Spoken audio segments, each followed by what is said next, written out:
1 Samuel, chapitre 21. Fuite de David à Nob, à Gath dans la caverne d'Adullam, à Mitzpé dans la forêt de Héret. David se rendit à Nob vers le sacrificateur Ahimelech, qui accourut en tremblant au-devant de lui, et lui dit: « Pourquoi es-tu seul, et n'y a-t-il personne avec toi ?»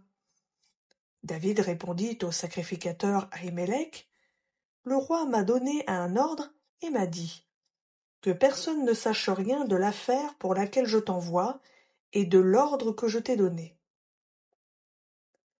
J'ai fait connaître tel et tel endroit pour un rendez-vous à mes jeunes gens. Maintenant, qu'as-tu sous la main?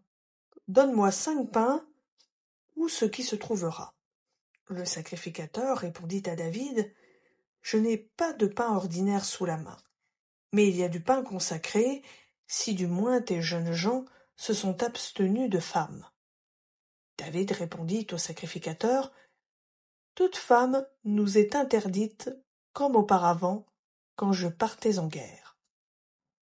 Les armes de mes jeunes gens sont consacrées, et si c'est un acte profane, il sera du moins consacré aujourd'hui par les armes. » Alors le sacrificateur lui donna du pain consacré, car il n'y avait là d'autre pain que du pain de proposition qu'on retire de devant l'Éternel pour le remplacer par du pain chaud le jour où on le reprend. Là, ce même jour, un homme d'entre les serviteurs de Saül se trouvait retenu devant l'Éternel.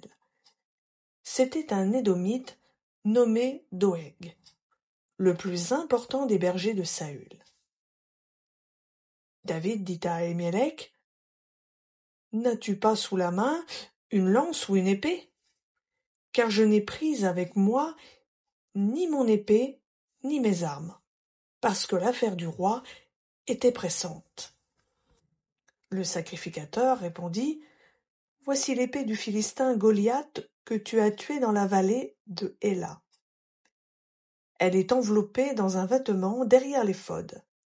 Si tu veux la prendre, prends-la, car il n'y en a point d'autre ici. » David dit: « Il n'y en a point de pareille, donne-la-moi. » David se leva et prit la fuite le même jour devant Saül. Il arriva chez Akish, roi de Gath. Les serviteurs d'Akish lui dirent: « N'est-ce pas là David, roi du pays?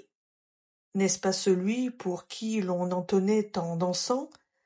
Saül a frappé ses 1000 et David ses 10 000. » David prit à cœur ces paroles et il eut une grande crainte d'Akish, roi de Gath. Il contrefit l'insensé sous leurs yeux et fit des extravagances parmi eux. Il faisait des marques sur les battants des portes et laissait couler sa salive sur sa barbe. Akish dit à ses serviteurs: « Vous voyez bien que cet homme est fou. Pourquoi me l'amenez-vous? Est-ce que je manque de fous pour que vous m'ameniez celui-ci faire ses folies devant moi? Celui-ci va-t-il entrer dans ma maison?